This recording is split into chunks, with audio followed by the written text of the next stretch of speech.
Hello everyone, welcome to another John video. So this one is going to be a 9-minute video, but it is really good. It kind of pieces together exactly what's going on in this passage. It's going to be John 18, so chapter 18. This is where Jesus gets kind of found out by Judas and the other people, where he betrays him. Peter denies him, and he also goes against Pilate. So we're going to look exactly what he says. It may not be a verse by verse, because it will be a long video, as the video is 9 minutes long, just for the video.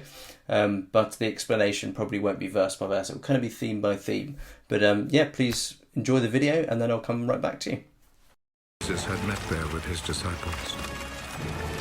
So Judas went to the garden, taking with him a group of Roman soldiers and some temple guards sent by the chief priests and the Pharisees.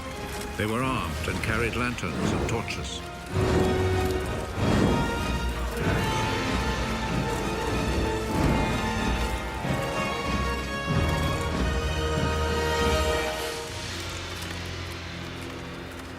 Jesus knew everything that was going to happen to him, so he stepped forward and asked them, "Who is it you are looking for?"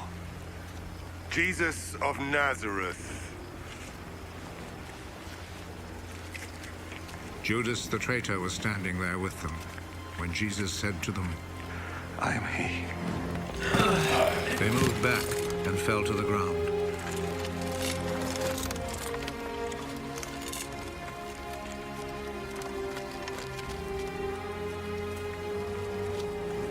Again, Jesus asked them, "Who is it you are looking for?" Jesus of Nazareth. I have already told you that I am he. If then you are looking for me, let these others go. He said this so that what he had said might come true. "Father, I have not lost even one of those you gave me." Simon Peter, who had a sword, drew it and struck the high priest's slave, cutting off his right ear. The name of the slave was Malchus. Put your sword back in its place. Do you think that I will not drink the cup of suffering which my father has given me?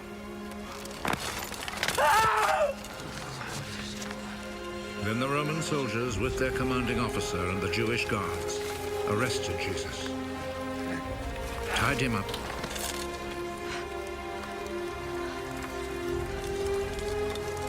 and took him first to Annas. He was the father-in-law of Caiaphas, who was high priest that year.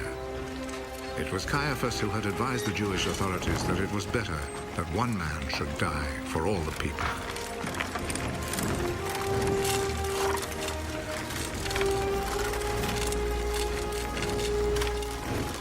Simon Peter and another disciple followed Jesus.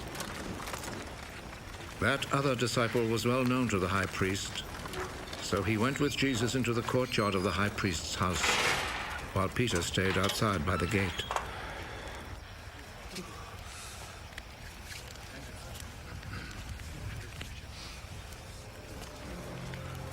Then the other disciple went back out, spoke to the girl at the gate, and brought Peter inside.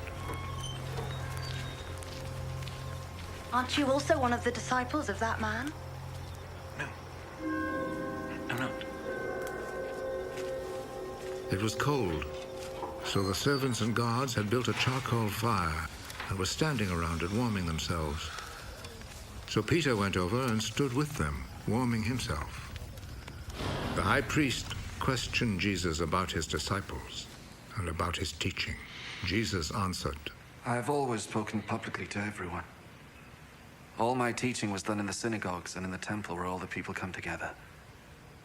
I have never said anything in secret. Why then do you question me? Question the people who heard me. Ask them what I told them. They know what I said. How dare you talk like that to the high priest?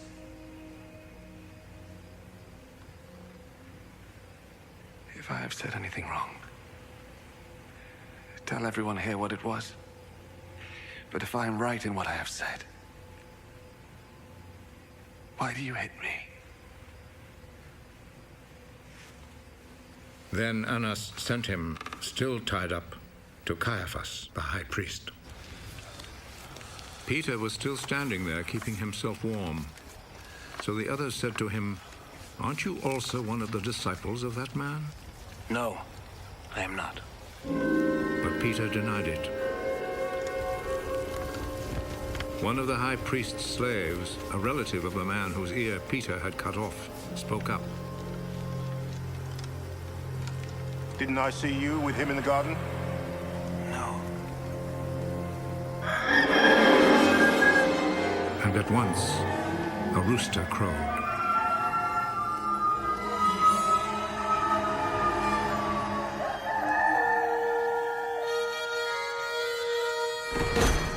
Early in the morning, Jesus was taken from Caiaphas' house to the governor's palace. The Jewish authorities did not go inside the palace, for they wanted to keep themselves ritually clean in order to be able to eat the Passover meal. So Pilate went outside to them and asked, "What do you accuse this man of?" We would not have brought him to you if he had not committed a crime. Then you yourselves take him and try him according to your own law. We are not allowed to put anyone to death. This happened in order to make come true what Jesus had said when he indicated the kind of death he would die.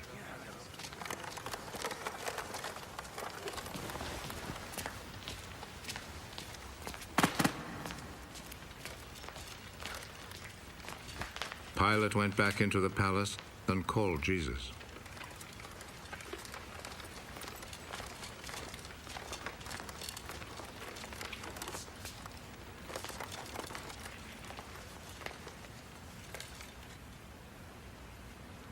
Are you the king of the Jews? Does this question come from you? Or have others told you about me? Do you think I'm a Jew? It was your own people and the chief priests who handed you over to me. What have you done? My kingdom does not belong to this world. If my kingdom belonged to this world, my followers would fight to keep me from being handed over to the Jewish authorities. No. My kingdom does not belong here. Are you a king, then? You say that I am a king. I was born and came into the world for this one purpose: to speak about the truth. Whoever belongs to the truth listens to me. And what is truth?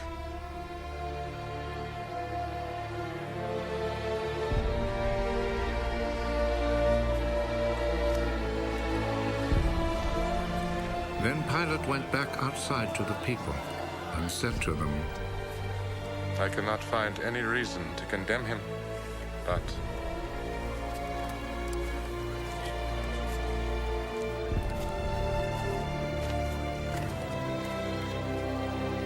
according to the custom you have, I always set free a prisoner for you during the Passover. Do you want me to set free for you the King of the Jews?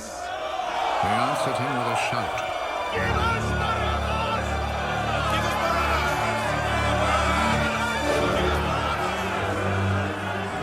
Barabbas was a bandit.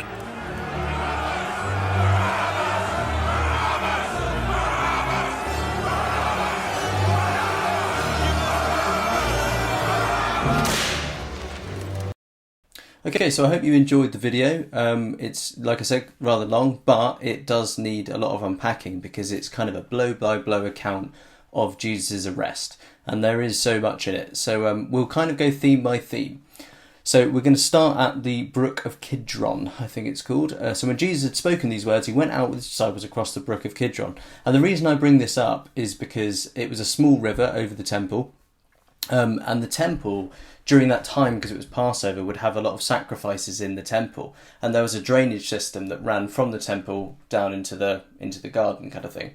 So Jesus would have crossed this river, kind of stepped over it, and it would have been red with blood because of the sacrifices in the temple. And this kind of gives Jesus even more of a foreshadowing of what kind of sacrifice, what kind of pain he was about to endure. So I thought that was interesting that John had kept that in and decided to record that part of what happened. Judas then brought Jews and Romans of high office. So Judas was the betrayer. He then said, right, let's get Jesus for this money, kind of thing. So he brought a load of Romans, a load of Jews, Romans of high office, so kind of like sergeants or something, and Jews, so the Jews of high office as well, to kind of seek him out and find him.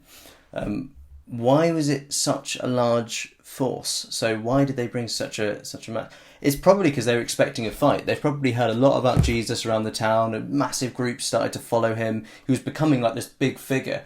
The Romans did not like that, because Caesar was the one that would rule over them. Caesar was king, really. And to the Jews, the temple was king. The Sanhedrin was the kind of rulers. So you can see this absolute pride coming out. Anyone that kind of gets a little bit of influence, they want to snuff out and kill. And they were expecting a fight, because again, probably in that time, there would have been a lot of Messiah figures or people that claimed to be something, and they would probably started to raise armies. So you could sort of imagine the doubt that people were throwing about Jesus and why they needed such an army.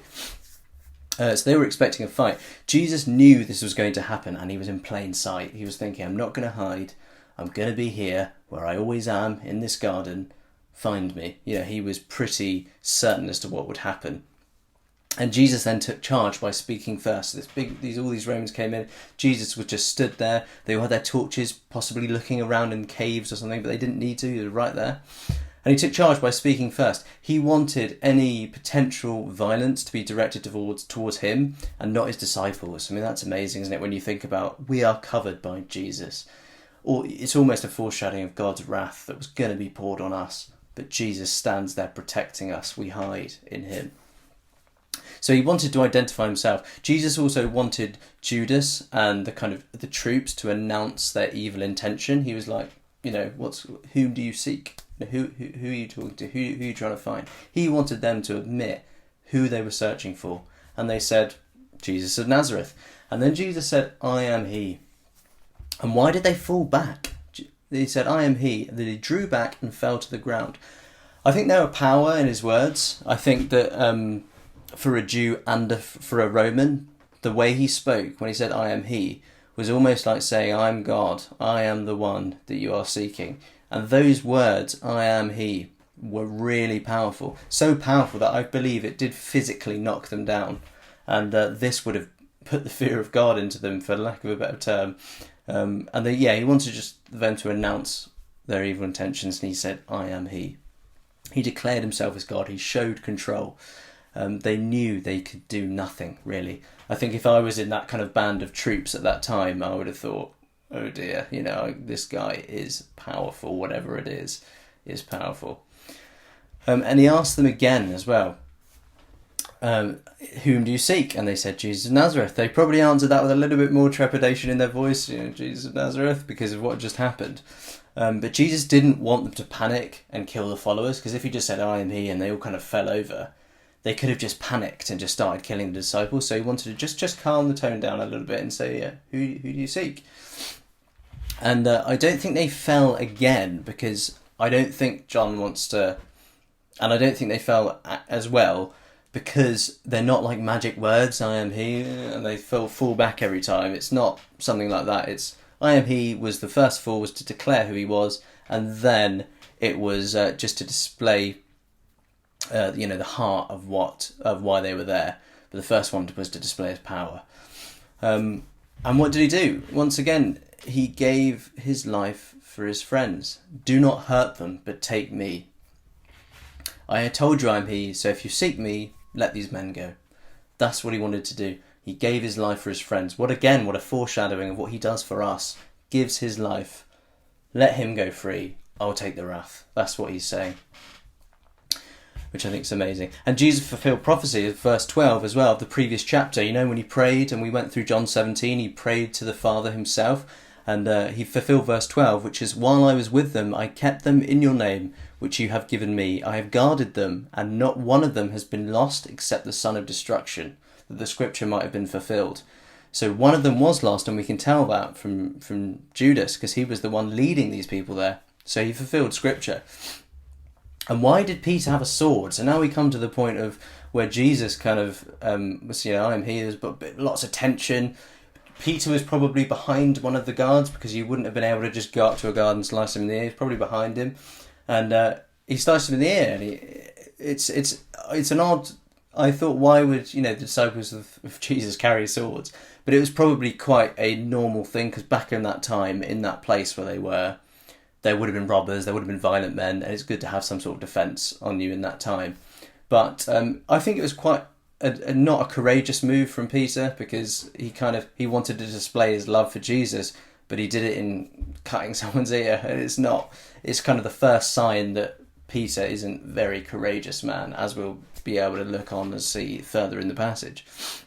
So Jesus said, stop, don't cut him, what are you doing? This is to protect the group and to make sure he would drink the cup as well, which he says, which is to carry out his mission and have God's wrath be put onto him. That's what he wanted to do. So that is in, put your sword in its sheath. Shall I not drink the cup the Father has given me? Verse 11. So he's saying, what are you doing? I'm trying to be telling you that I need to die and I will be raised up. They're still not quite getting it. And he said, don't attack them. Don't let them stop doing what they're doing. Because in fact, what they will do is lead you to salvation through my death. So he said, let him do it. So then he gets bound, so he gets cuffed or his hands tied together and taken to Annas and Caiaphas. And it's funny that they bound them because, think of Jesus, these same hands healed the sick, these same hands resurrected life, and they think that little bounds can kind of chain him up kind of thing, which obviously they couldn't, but he chose. He's always showing his meekness, like a horse with a bridle. Big powerful horse, that little bridle is just power under control. He's very meek. And now we get to Annas and Caiaphas, 13 to 14. So Annas was this kind of high up, brutal guy that was just loved by the temple. So he was a very high up high priest, probably very prideful. I think in other documents it does describe him to be a very brutal leader of the Jews and a very kind of brutal Sanhedrin member. So they brought them to him because they knew what he was capable of and how he wanted to protect the temple and protect the Jews in there and protect the way of life that he had built, really, and his followers had built. And John reminds us that it was Caiaphas as well that almost prophesied as well. In a way, it was good that Jesus should die. And you've got him here. It was Caiaphas who advised the Jews that it would be good that one man should die for the temple, which is true in a way, isn't it? He almost prophesied the fact that it was good for Jesus to die, which it was, because without his death there would be no life in Christ. There would be no way to heaven. It would be shut off. Jesus had to die. And Caiaphas kind of drills home that point there. It was Caiaphas who advised the Jews that it would be good that one man should die for the people. So what he meant in an unmoral way, like, it's good this man should die because it's one man, but he's got a big following. I don't want him to affect my position in the temple. That was where his heart was. But what he actually said was very good and quite a prophecy. And then we get to Peter denying Jesus for the first time. So this is 15 to 18. Simon Peter followed Jesus. So did another disciple. Who was that other disciple? I did a bit of digging. I think it's John himself. Because John had quite a connection to the high priest and he would have been allowed in. And it was an odd time for the high priest to be approached because it was the day before the Passover. It was the Passover. So this would have been a very holy kind of time, in inverted commas, for the high priests. And to be allowed to be seen and a criminal to be brought in would have been quite intense. So I think it was John because he did have ties to the temple. Peter's first denial. It's interesting. The servant girl at the door said to Peter, "You also are not one of this man's disciples, are you?" And he said, "I'm not." And I think this was kind of quick, brash, bit of shame, thoughtless. It was almost like his faith didn't die, but his courage was just out the window at this point. He was like, he could have said, "Yes, I am," because she was just a servant girl at the door. It wasn't like a big high priest saying, "Do you know him?" It was quite a weak servant kind of person. But he still took it on him to say, no, I don't know him. So it just does display a lack of courage, which again we all have, to be honest. We don't really know whenever we're met with a situation. It might be easier to say it if someone says, "Oh, are you a Christian?" You go, "Yeah, yeah." But I think there have been times in my life, especially when I wasn't walking with the Lord, where I have said, "No, I'm not a Christian." But really, in my heart, I knew I was, and the faith was still there. So I think this is the case in Peter's case as well. And now the high priest questions Jesus. So this is 19 to 24. Jesus said, "I have spoken openly to the world. I have always taught in synagogues in the temple where all Jews come together. I've said nothing in secret. Why do you ask me? Ask those who've heard." So what Jesus is saying, he's basically saying, the high priest says, "Tell us what you're guilty of and who everyone is that works with you." So what he wants to do is get to the heart of who are you? What are you trying to do here? Where are all your people so we can snuff them out? And Jesus responds saying, "Look, I've been teaching the temple. We don't have a hidden agenda. There's nothing in secret here. Everything that you've heard me say is what we all believe. It's simple as that. There's no weird doctrine that we all hide away and say, oh, let's buy some swords and do an uprising against." It's none of that. It's very clear. It's very truthful. I'm God. This is who I've said I am. This is what he's saying. And Jesus answered, if what I said is wrong, bear witness about the wrong. But if I said it's right, why do you strike me? Because someone hit him. An official slapped him. And Jesus exposes the shameful truth that they did not follow their own standards and practices of justice with Jesus of Nazareth. The standard was if you've done something wrong, then they would take you. But really, Jesus had done nothing wrong. He was a sinless person. But they wanted him out because he was going to affect the status quo. He was going to affect their position. The politics would have been wrong, basically, in their eyes. So he said, don't hit me. I haven't done anything wrong. But if I have, then tell me what have I done. It's very blow by blow historical account. There's probably stuff we can get spiritually out of it, but I think for the purposes of this video, we're going to be kind of just unpacking exactly blow by blow as to what happened, and at the end we'll go through some key points that we perhaps can apply to our own lives. Peter, he then sent Jesus to like a more official trial. So that was like the high priest, someone else going, "What are you doing? What's here?" And that was kind of Jesus' time to say, it's not me, I retake back everything I've said, or live in quiet. But he didn't say that. So they took him to an official trial, more of a open Sanhedrin type trial. And then we've got Peter denying Jesus once again and fulfilling the prophecy. So he almost had to do it because it was prophesied by Jesus. Jesus knew. Why did he deny him though? I mean, it's difficult, isn't it? Like I said before, we've probably done it before, and he was probably he was at like a fire warming himself, the verses say. So he's sort of in the crowd, probably looking at Jesus from afar, seeing what's happened, and he probably saw that slap that just happened, and he thought, oh gosh, I've got into something pretty deep now, there's violence occurring, what are they doing, they're going to single me out. So he's probably closing up, survival instincts kicking in.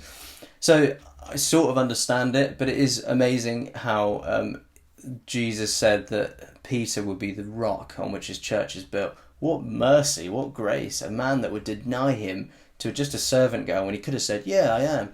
No, he had no courage there.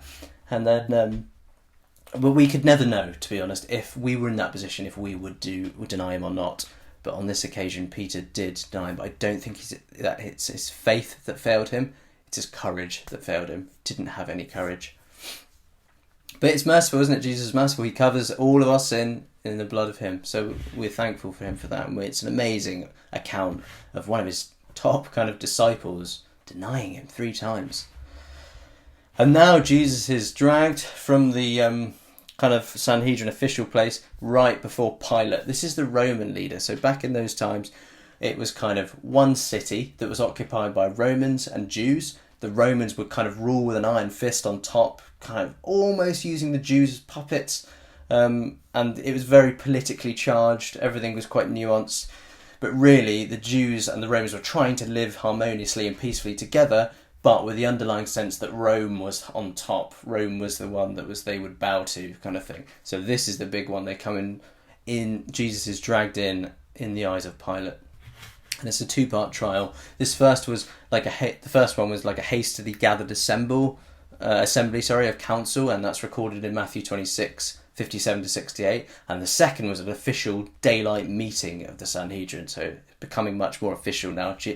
Put yourself in Jesus' shoes at this point. You know that it's now becoming very real, that you're about to go to the cross.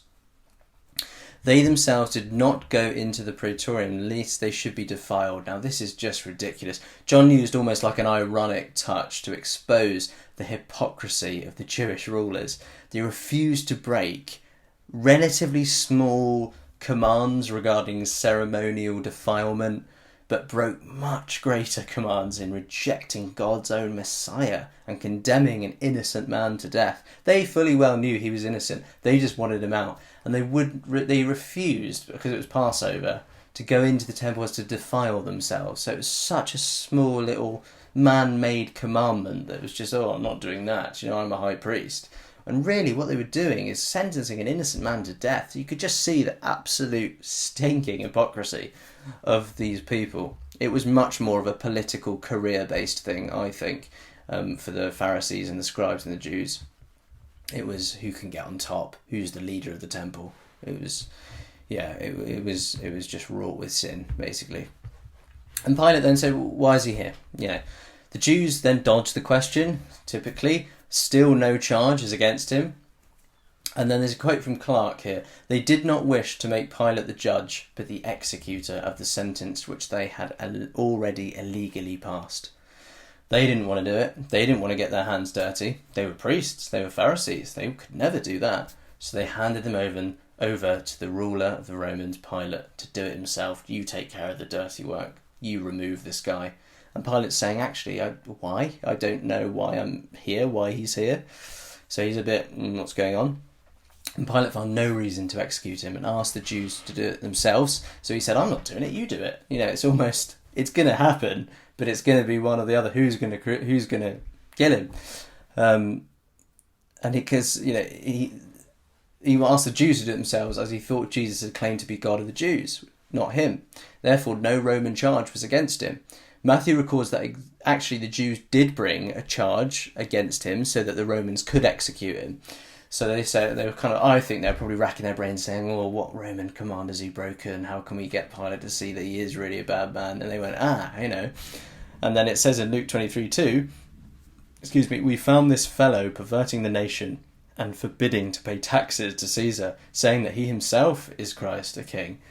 So they were saying, I know what he did. He said, don't pay to you, pay to me, that sort of thing. They were trying to bring a charge against him, which just was completely fabricated, false. And then it says that the saying of Jesus might be fulfilled. The demand that Jesus die a Roman death of crucifixion, again, would actually fulfill Jesus' own words. In John 3:14, if I be lifted up, he said. If he was stoned to death, like the Pharisees should have done, really, if he claimed to be God, then the punishment for claiming to be God when you're not God is stoning to death. They didn't want to do that, and in doing that they fulfilled the commandment of a Roman crucifixion. If the Jews had put Jesus to death, he would have been stoned, and this prophecy about the manner of his death would not be fulfilled. So once again, Jesus has it all under control. He knows exactly what's going to happen. He knows exactly what's going on.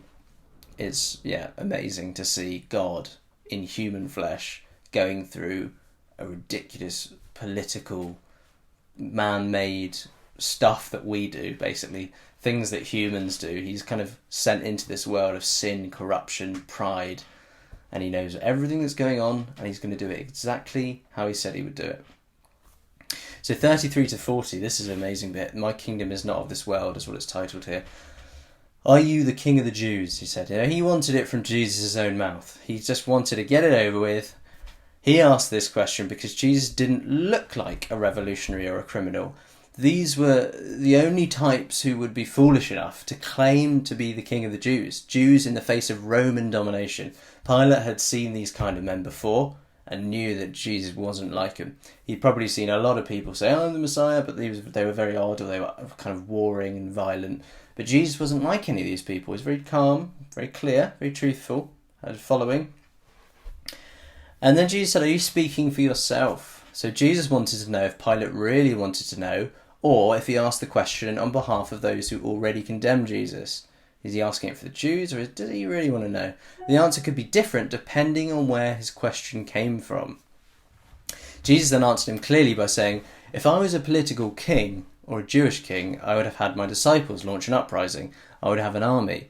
Although I am king, just not the king of this plane. Obviously in my words, that is. It's not in the Bible. But he was really saying, I'm the king of you, this temple, this world, this universe. I am God. But all Pilate heard was, my kingdom isn't here. So he's like, fine, okay. He's not going to launch an uprising. He's fine. I don't mind this guy. Basically, I think it's really what's going on here. But he basically said, if I was a political king, I'd have had my servants take care of you. I would have built an army by now. My kingdom's not here. It's up there. He's basically saying it's God. But Pilate probably thought it was the ramblings of a madman and said, at least he's not launching it against Rome. Because he thought Rome was God, Rome was king. But he then said, are you king then? This was the statement that interested Pilate. He didn't mind religious leaders among the Jews, even crazy ones, as long as they kept the peace and didn't challenge the rule of Rome. A rival king might challenge Pilate, and he kind of wanted to investigate this. Are you a king then? You say rightly that I'm a king. That's what Jesus responded. Jesus did not deny that he was a king. He insisted that he was born a king and to be a different kind of king. He came to be the king of truth, that he should bear witness to the truth. And then Pilate kind of condescendingly, I think, answered, what is truth? Pilate's cynical question showed that he thought Jesus' claim to be king of truth was just foolish and a bit weird. Probably Pilate did not mean that there was no truth, but there was no truth in the kind of spiritual kingdom Jesus represented. So he probably just battered him off as a bit of a madman, and he didn't actively say, I am the king of Rome, I will overthrow Rome. That's what Pilate wanted to hear to get him grounds to kill him. But Pilate was also probably part relieved, just saying, he's a bit of a madman, he just thinks, I don't know what he's talking about, say he's the king of truth, king of the different world, or whatever. What we know is that Jesus' words were actually profound. He was saying, I am God, I am the king of everything, Rome is nothing compared to me, is what he was really saying. But Pilate didn't quite clock that. And then he said, find no fault in him, he's just mad, he's just one of your lot, and this basically is what he's saying to the Jews. But he wanted to lead well, so he gave the Jews what they wanted, but also gave them a choice as well. And this is when we see this Barabbas incident.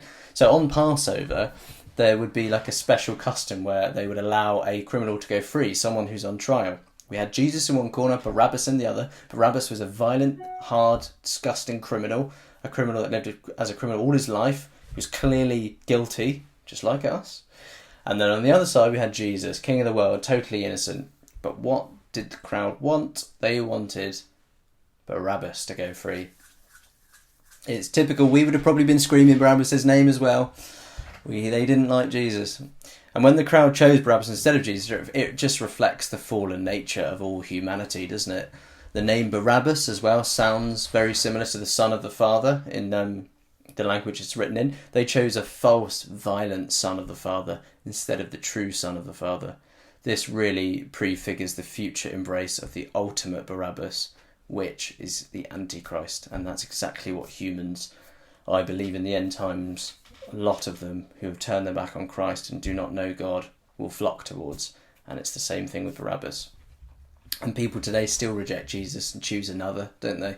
Their Barabbas might be lust, it might be intoxication, it might be self and the comforts of life, gratification. And I'll just finish this quick study from a quote from Trapp. This mad choice is every day made, while men prefer the lusts of their flesh before the lives of their souls. So true, isn't it? It is really us. It's so easy to look back on hindsight, in hindsight as a Christian, and just say, I would have never have been, I would have been on Jesus' side, I would have been Peter, I would have been the disciples. You probably wouldn't have, to be honest. From statistics, you probably would not have been one of those people. You would have been probably the ones in the crowd. Forgive them, Father, they know what not they do. So how merciful is our God, how loving is our God, how kind is our God for dying on the cross for us, to take the sins of you and me and everyone else watching this video and everyone else not watching this video. For whoever believes in him shall not perish, shall not have enmity to God, but have everlasting life. It's incredible. But yeah, this is a real blow-by-blow historical account, like I said. But just the key points of this passage is, although this is kind of historical, we can learn much of Jesus' character from this chapter. We can learn about his humility in the face of what's going on, his protection of his disciples. Don't harm them, just take me, that's what he said. His fearlessness in the truth. He didn't say anything to mince his words. He said, I'm the king of this world. He didn't care. He'd say it. I'm the king of a different plane. I'm the king of everything, is what he said. He's telling the truth every single time. His boldness in the face of what's to come. This was the prerequisite to crucifixion. This was the first event leading up to his death. And he was bold. Very peaceful, very calm, very level, very measured. It's an amazing archetype of what a man really should be. Very peaceful, very level, truthful, calm, loving, protective. He just really embodies what a real mature man should be. And his kindness to all as well. We can see that on the cross, which we'll be going through soon. Forgive them, they know not what they do.